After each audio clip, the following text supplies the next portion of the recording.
So it's been almost a year since James Gunn announced DCU Chapter 1, Gods and Monsters, and I know we've gotten some updates on some of the other projects, casting announcements here and there. Even this past week, it was announced that Millie Alcock will be playing Supergirl in the new DCU, but we're still waiting on one big thing. I want to know who's going to play Batman in the DCU. At least tell me your name. It's not who I am underneath, but what I do that defines me. For a while, I think most of us thought, and maybe even hoped, that Robert Pattinson's Batman would just get included into the new DCU. I'm vengeance. But James Gunn basically shot that down back in December when he was asked about it on social media. He said that it was director Matt Reeves' choice to keep Batman in Elseworlds rather than in the shared universe, and so we'll have two live-action Batmen simultaneously, which will probably be confusing for some, but honestly it's fine by me because the more Batman, the better. Now, the only two DCU projects we've really heard any casting updates on are Creature Commandos, which comes out later this year, and Superman Legacy. And it's been widely speculated that Batman would make his debut in Legacy alongside David Cornsweet's Superman, Rachel Brosnahan's Lois Lane, and Nicholas Holt's Lex Luthor, and Millie Alcock's Supergirl. But this past week, a fan asked Gunn about this on Threads, to which he replied that Batman can't appear in Superman Legacy because he's not in the script, which is sad, but it does make a lot of sense. Having Batman in Superman's movie kind of undermines Superman a little bit. The spotlight would be crowded at the least. And so, I guess the bad news is we likely won't get to see the new DCU Batman on the big screen until his own movie, The Brave and the Bold, but the good news is that we should get a casting announcement long before that. Gunn has even said they are never going to cast roles without scripts. Now, when will they have a script for The Brave and the Bold? Who knows? This year, next year, it's anyone's guess. I bet they do everything they can to launch the DCU successfully with Superman Legacy before they really start to focus on the other projects. But that basically brings us back to our original question of who is going to play Batman in the DCU. But what we should be asking is, what makes a good Batman and what makes a good Bruce Wayne? Because whoever the actor is, he's got to be able to do both. And so there's a few things I think that we need for each of these. And so to have a good Batman, the first thing we need is physicality. More than just the look, the new Batman needs to embody the character's physicality. Like that scene where Batman goes to save Martha at the end of Batman vs. Superman, that's exactly what we need more of in the DCU. But this isn't as important to casting because they can honestly just hire a good stunt double. And so really what we need is a Batman who has some attitude.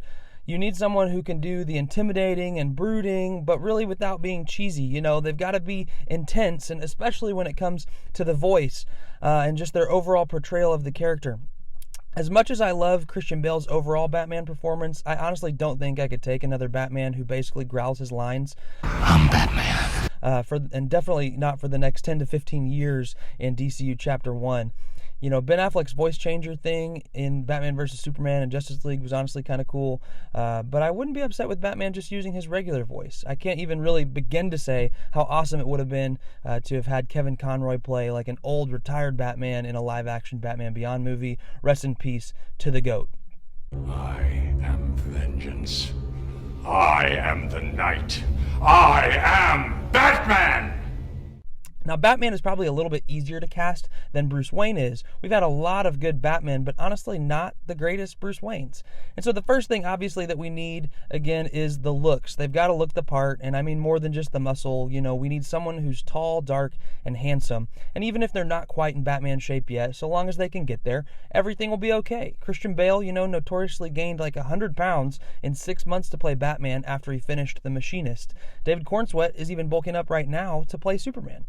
Now, more than the looks, here's what we really need for Bruce Wayne is the charm. You know, Robert Pattinson, I think, really surprised everybody with his Batman performance, but he was pretty one-dimensional. He basically played Bruce Wayne the same way that he did as Batman, moody and broody.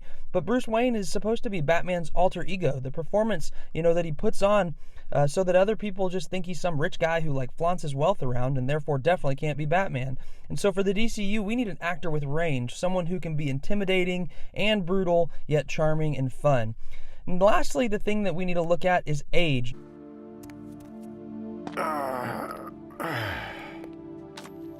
I'm still the prime beneficiary in your will, aren't I? Now, this is probably the most important part of casting for this new universe, especially. James Gunn said Chapter 1 of the DCU would span the next decade, and ideally our next Batman would be in more than just the first chapter of this new franchise, considering he's probably the most popular character. So assuming we need someone who can play Batman for maybe the next 15 to 20 years, it has to be someone who's in their early 40s at the latest. Now, I know Michael Keaton played Batman in The Flash last year at age 72, but I just don't know that that's really what we're looking for right here. So, on the other hand, we really can't pick someone too young because of the story of Batman's solo movie, The Brave and the Bold.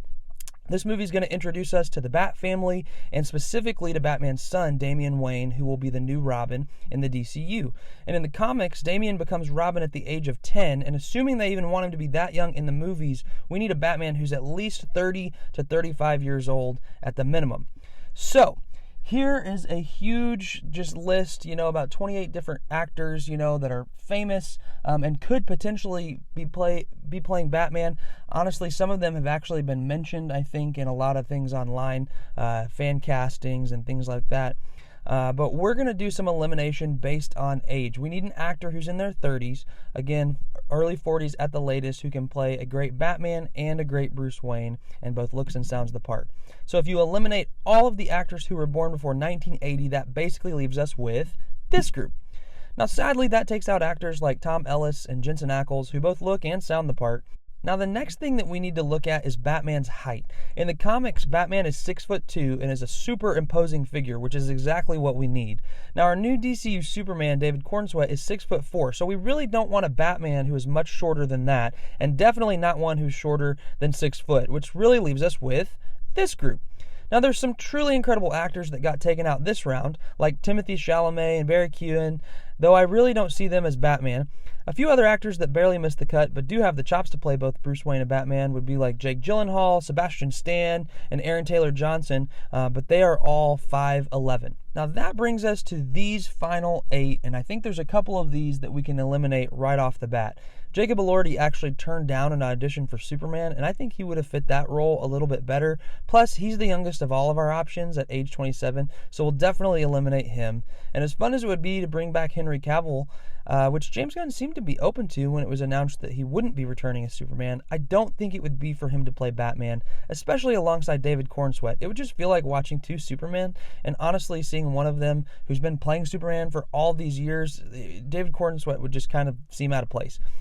So, of the remaining 6 actors, there's really only one to me that embodies all the qualities needed for Batman and Bruce Wayne, and that is Alan Ritchson.